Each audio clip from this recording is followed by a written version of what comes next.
인생의 삶에 우리들이 극복해야 될 많은 문제들이 있는데 제가 한 13가지 주제를 가지고 말씀을 전하기를 시작해서 오늘은 11번째입니다. 11번째.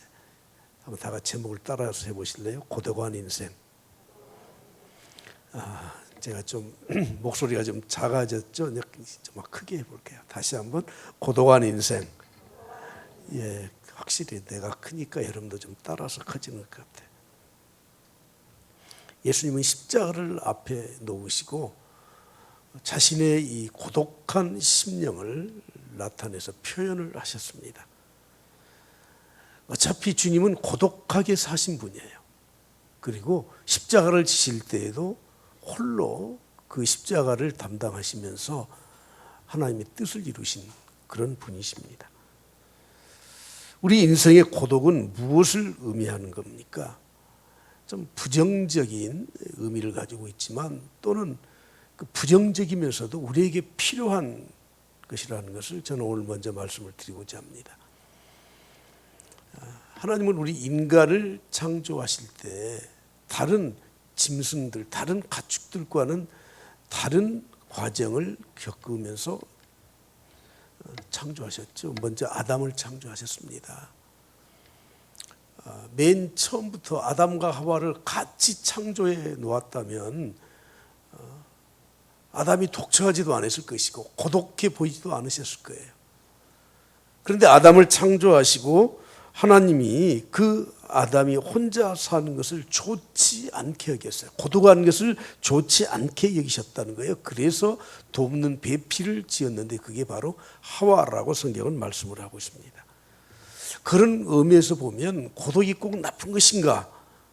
꼭 나쁜 것은 아닌 것 같아요. 왜냐하면 사람이 고독해질 때 사람을 또 찾게 되고 사랑의 대상자를 찾게 되고 만남을 갖게 되기 때문에 그런 것입니다. 아무튼 고독은 분명히 부정적인 요소가 있음에도 불구하고 사람이 고독해질 때 또 하나님을 찾게 되고 사람들의 사랑을 갈구할 수 있기 때문에 꼭 나쁜 것이다 그렇게 말할 수는 없다고 하는 것입니다.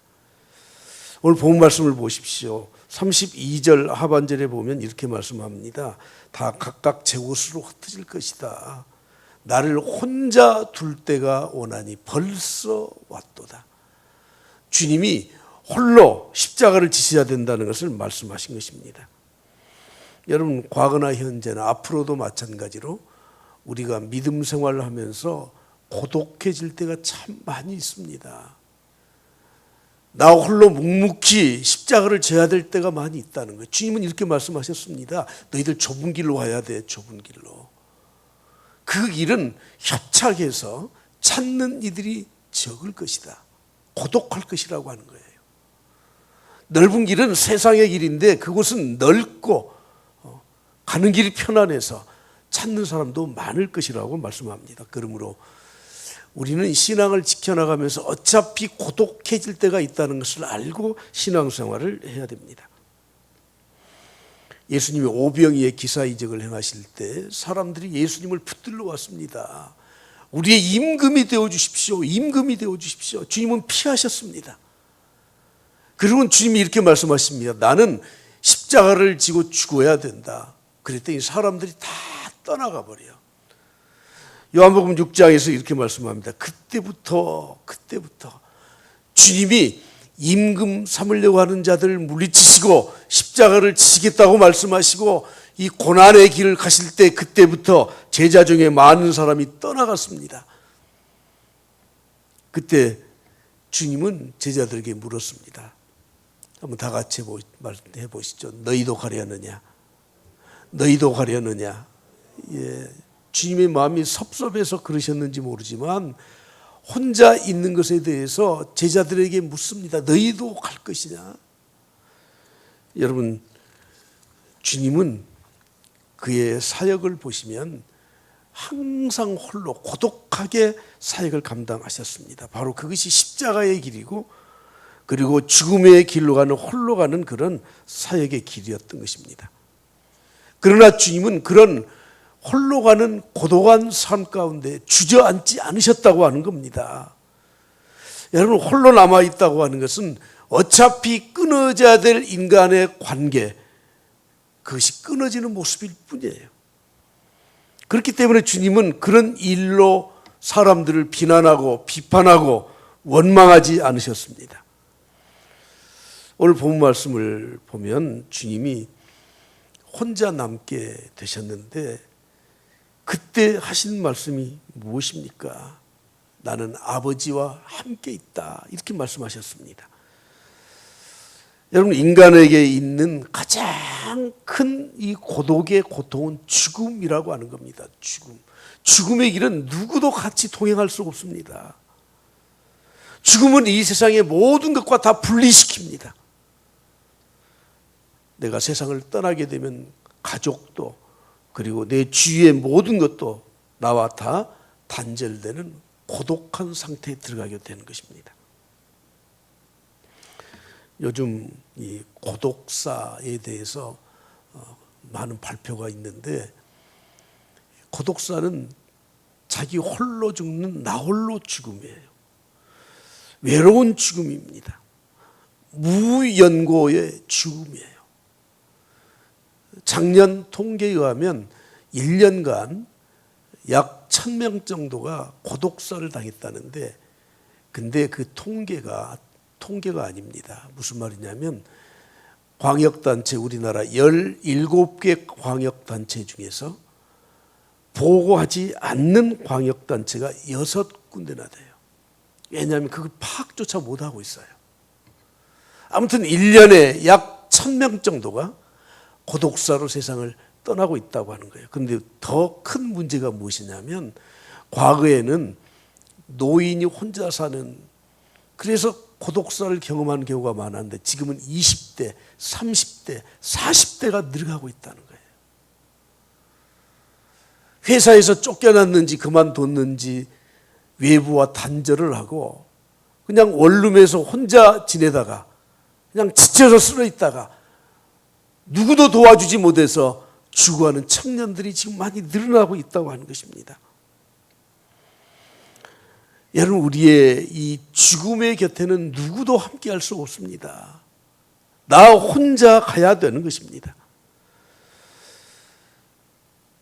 엘리자베스 1세, 이 엘리자베스 여왕이, 그가 왕에 오른 지 45년 만에 70세의 세상을 떠났습니다. 그가 갑자기 찾아온 이 우울증으로 말미암아 고독한 말년을 보내면서 6개월이 지나지 않아서 세상을 떠나고 말았습니다. 근데 그 엘리자베스 1세 여왕이 했던 유명한 말이 있습니다. 누가 나에게 생명을 6개월만 연장시킬 수 있도록 해준다면 이 대영 제국의 절반을 주겠다. 여러분, 우리 인생의 끝, 이 죽음은 누구도 대신할 수 없고 그것이 가장 극복하기 힘든 고통의 문제라고 하는 것입니다. 어차피 저나 여러분이나 인생은 혼자 남게 되어 있습니다.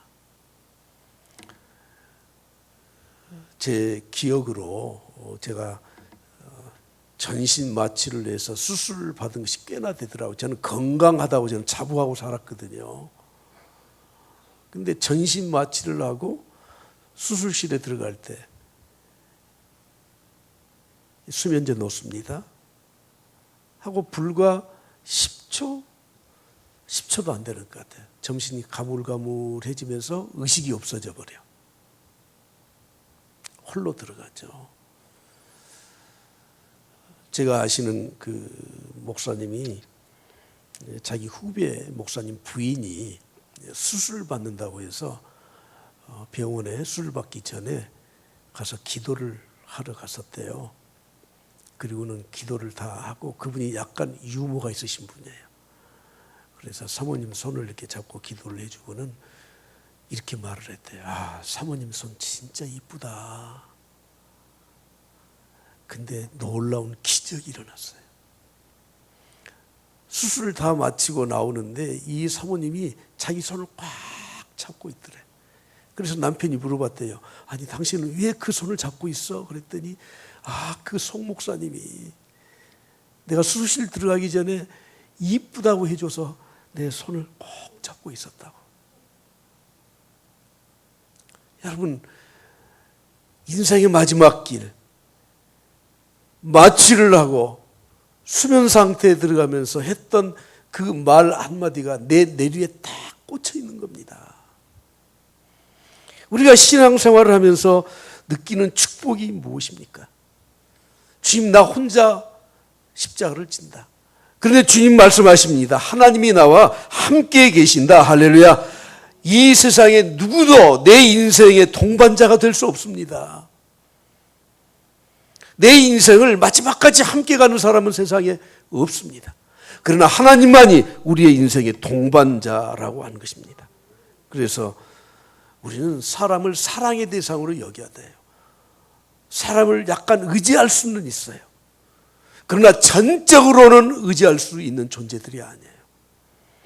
그래서 주님은 이것을 아셨기 때문에 요한복음 2장 24절에 이렇게 말씀하시죠. 예수는 그의 몸을 그들에게 의탁하지 아니하셨으니. 왜 의탁하지 않으셨습니까? 이는 친히 모든 사람을 아셨기 때문이라고 말씀을 하고 있습니다. 다시 말씀드리지만 이 세상에서 우리에게 영원한 반려자는 있을 수가 없습니다. 그래서 참 신앙인은 오직 세상에서 하나님만 바라보고 사는 사람들이에요. 하나님보다 더 세상 것을 사랑하거나 세상의 다른 존재를 더 사랑하게 되는 것을 성경은 우상 숭배라고 말씀하고 있지 않습니까? 오늘 본 말씀 다시 한번 보시죠. 32절 하반절 다 같이 크게 봉독합니다. 그러나 내가 혼자 있는 것이 아니라 아버지께서 나와 함께 계시느니라. 할렐루야. 아버지께서 나와 함께 계신다고 말씀한 것입니다. 그러므로 이런 고백을 할 수 있는 사람들은 이미 우리에게 있는 이 부정적인 고독을 극복한 사람이라는 거예요. 오늘 우리가 본문 말씀을 요한복음 16장 마지막 절까지 보았지만 17장에서 계속 이어서 이렇게 말씀하시죠. 예수께서 이 말씀을 하시고 눈을 들어 하늘을 우러러 이르시되 아버지여 때가 이르렀사오니. 지금 주님은 나 홀로 남았다, 아버지가 함께 하신다 이렇게 말씀하신 후에 기도하셨다고 하는 것입니다. 비로소 우리 주님은 하나님 아버지와 긴밀한 대화를 하기 시작하셨다고 하는 것입니다. 여러분, 우리 인간은 누구든지 대화가 없이는 존재할 수 없습니다. 말하고 싶은 열망이 사람들에게는 다 있습니다. 대화에 대한 열망은 인간의 본능이에요, 본능. 그런데 여러분, 내 속마음을 다 털어놓았어요. 가까운 가족에게, 지인에게 털어놨는데 나중에 염려되는 게 있잖아요. 뭐가 염려가 됩니까? 그게 흉이 될까 봐. 그래서 다른 사람에게 털어놓은 이후에 많은 상처를 입는 것이 사실입니다. 그럼에도 불구하고 우리는 무언가 자기 내면의 것을 표현해야 되고 사람들과 대화를 해야 돼. 대화의 상대가 없는 것은 참 불행한 거죠. 미국에서 84세 된 어떤 할머니가 혼자 살면서 너무 고독했어요. 누구 한 사람 찾아온 사람도 없어요. 그래서 편지를 썼습니다. 편지를 누구에게 썼냐면 우체국에 썼어요. 우체국에. 자기 살고 있는 우체국 앞으로 편지를 썼습니다. 이렇게 썼습니다. 나는 외롭습니다. 내 아파트에는 찾아오는 사람이 없습니다.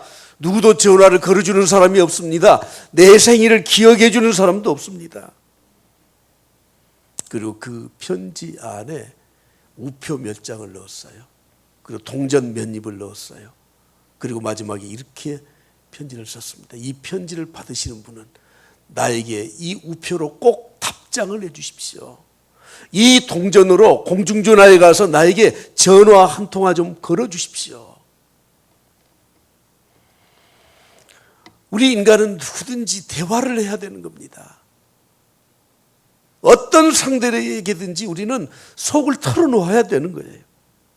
그런데 이미 말씀드린 것처럼 내 속내를 다 털어놓은 이후에 우리의 마음에 고통과 아픔과 상처를 지니게 되어 있습니다.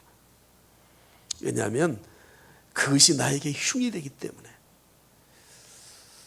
어떤 분은 좀 웃는 말로 대화라고 하는 것은 대놓고 화내는 거다, 뭐 이렇게 말을 하더라고요. 대화가 좋은데 대화 때문에 상처를 입는 경우가 많아요. 그래서 오늘 저는 여러분 사람과 대화하면서 꼭 하지 말아야 될 것 몇 가지 제가 한번 정리를 해왔는데요. 첫째는 무조건 침묵하는 거, 가장 나쁜 겁니다. 상대가 나에게 대화를 할 때, 나에게 말을 할 때 아이 컨택을 하면서 눈빛으로 동의를 해주고 고개를 까딱까딱 해주고 그렇다고 대답도 해주고 반응을 보여줘야 되는 거예요. 무관심한 표정으로 전혀 쳐다보지도 않고 아무 대꾸도 하지 않는 게 가장 나쁜 대화 방법이에요. 두 번째는 자기 혼자 모든 말을 다 해버려. 상대방 말을 듣지도 않아요.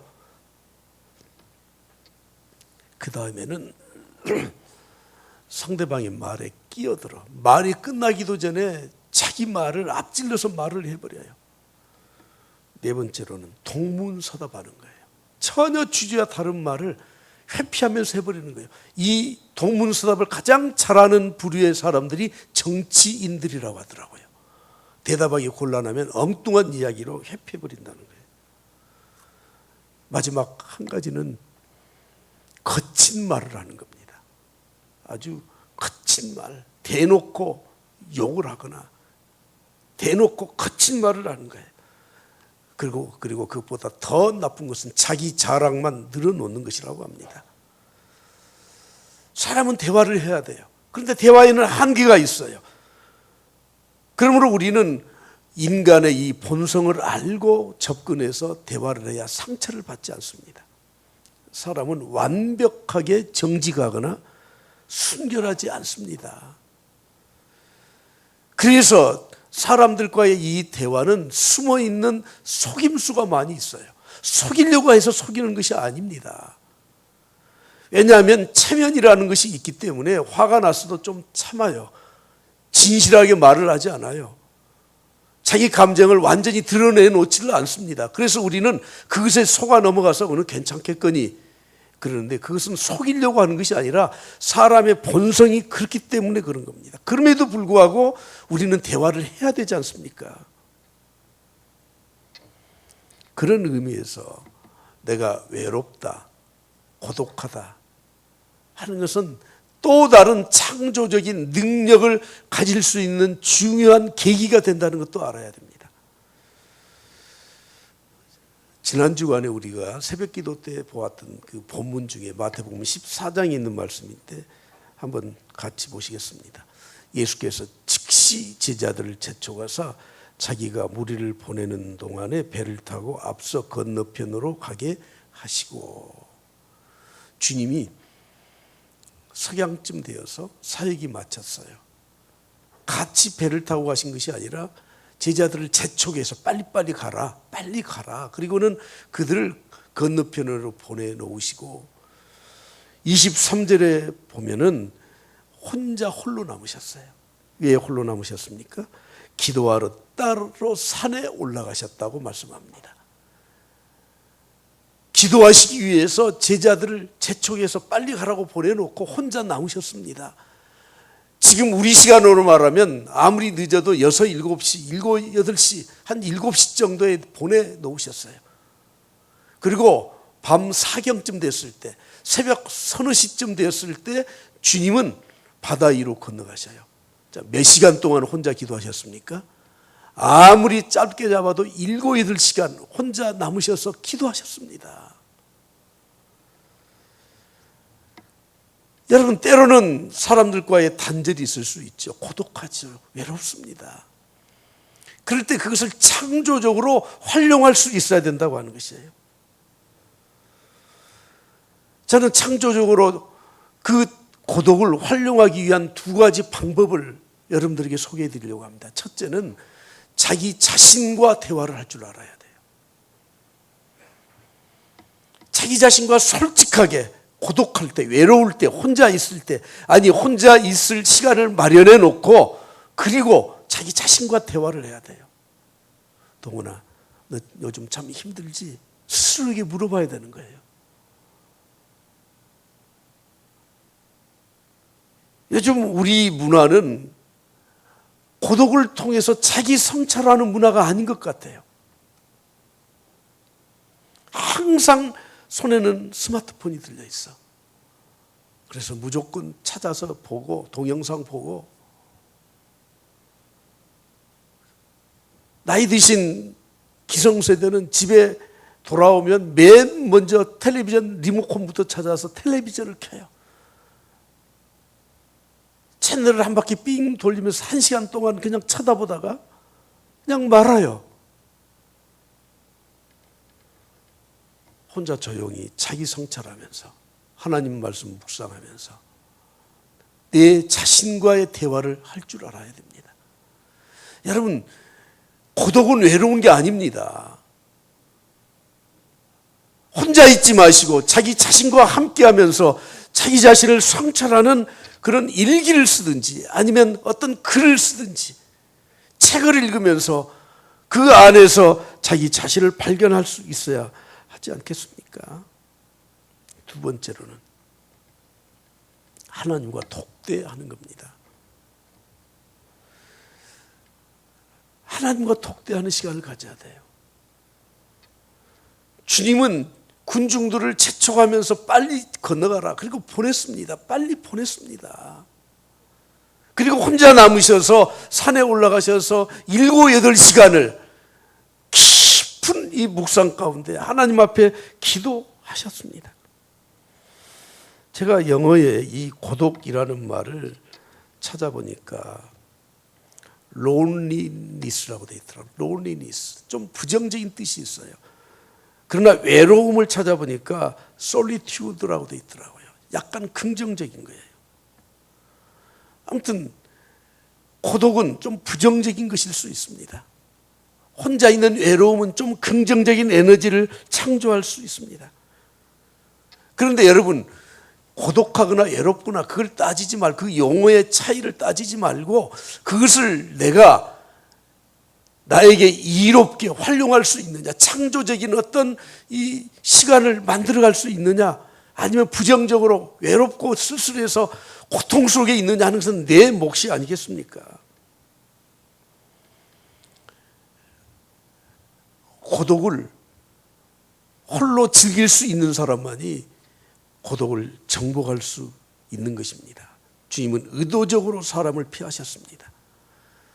요즘 우리가 큐티 시간이니 묵상의 시간이니 하는 말을 많이 사용하고 있는데, 여러분, 우린 하나님과 독대하는 이 묵상의 시간, 내 자신을 살펴보는 시간이 절대 필요합니다. 그런데 제가 평소 때도 늘 말씀드리지만 성경에서 말하는 이 묵상, 세상에서 말하는 타 종교에서 말하는 명상, 이 두 개는 차이가 있어요. 세상에서 말하는, 타 종교에서 말하는 명상은 마음을 비워내는 거예요. 그래서 조용히. 성경에서 말하는 묵상은 내 마음을 비워내는 것이 아니라 내 마음을 채우는 겁니다. 여러분, 우리의 마음을 스스로 비워낼 수가 없습니다. 어떻게 비워냅니까? 무념무화의 상태에 들어갈 수 있다고 하는데 성경에서는 그렇게 말씀하지 않습니다. 하나님의 말씀으로 채워져야 되는 거예요. 그래서 이번 성경, 개역 개정 한글 성경에는 묵상이라는 말을 한 군데도 쓰질 않아요. 읊조린다는 말을 써요. 읊조린다는 말은 혼자 중얼거린다는 말이에요. 원래 이 묵상, 읊조린다고 하는 이 말의 원래의 뜻은 으르렁댄다는 말이에요. 으르렁대요. 맹수들이 먹잇감을 찾아서 그냥 그것을 먹기 위해서 부르짖는, 포효하는 그런 소리라는 거죠. 한나가 억울함을 당했을 때 하나님 앞에 가서 부르짖었습니다. 통곡했습니다. 이것이 하나님과 독대하면서 내가 묵상하는 시간, 물론 내 생각에 깊이를 가져야 되지만 그 안에서 일어나는 내 영혼의 열정을 토해내는 것이, 그것이 읊조리는 것이고 하나님과 독대하는 것입니다. 하나님, 나 너무 원통합니다. 나 요즘 너무 힘이 듭니다. 내가 실패했습니다. 범죄했습니다. 넘어졌습니다. 여러분, 그렇게 하나님 앞에 부르짖는 그 시간이 우리에게 절대 필요하다는 것입니다. 그래서 때로는 하나님은 우리를 고독하게 만들 때가 있습니다. 사랑하는 성도 여러분, 인생은 어차피 혼자 가는 겁니다. 내 마지막 죽음의 길도 나 혼자 가는 길입니다. 그러나 우리 하나님이 나와 함께 하신다는 것을 절대 잊지 않길 바랍니다. 할렐루야. 어떤 분이 이야기를 지어냈는지 아니면 환상 중에서 자기가 그런 것을 보았는지 모르지만 인생길이 너무 힘들었어요.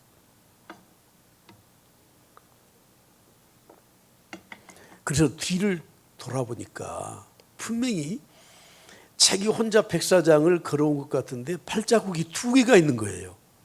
이게 뭐야? 그리고 주위를 돌아보니까 아니, 주님이 옆에 계셔. 자기 혼자 힘들고 어려운 인생을 살아온 줄 알았는데 주님이 동행해 주셔서 발자국이, 자기 인생의 발자국이 2개가 있는 겁니다.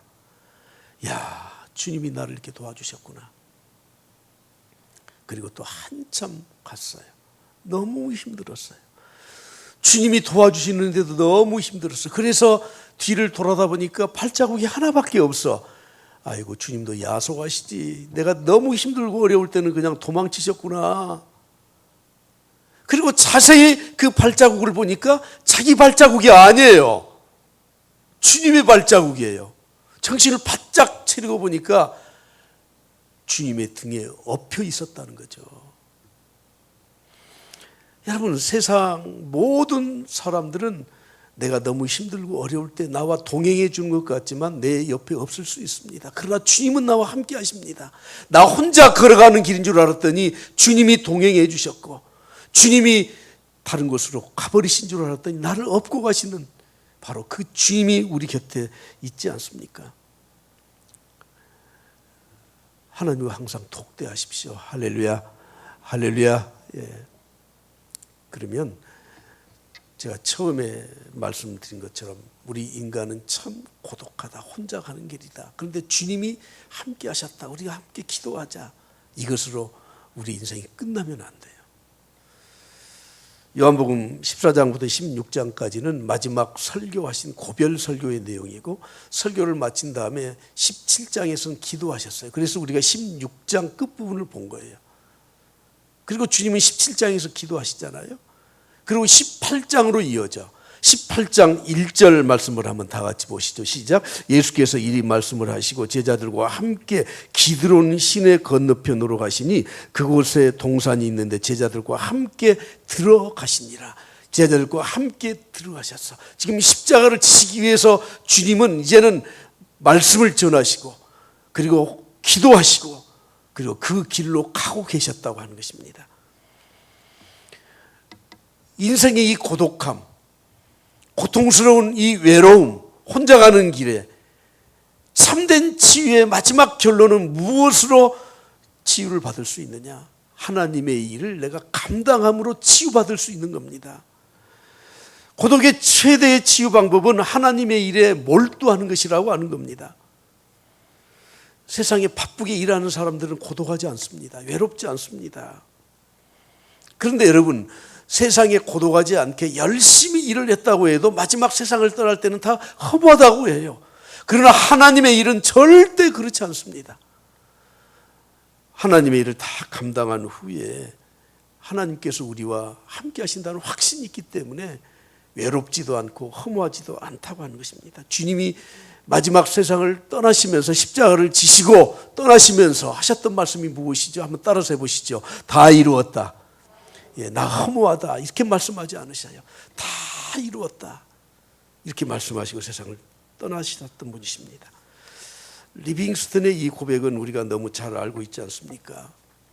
18세기 그 아프리카에 선교사로 파송을 받아서 그곳에 풍토병과 싸우고 맹수들과 싸우고 그러면 사자에게 물려서 팔 하나를 잃어버렸잖아요. 사람들이 물었습니다.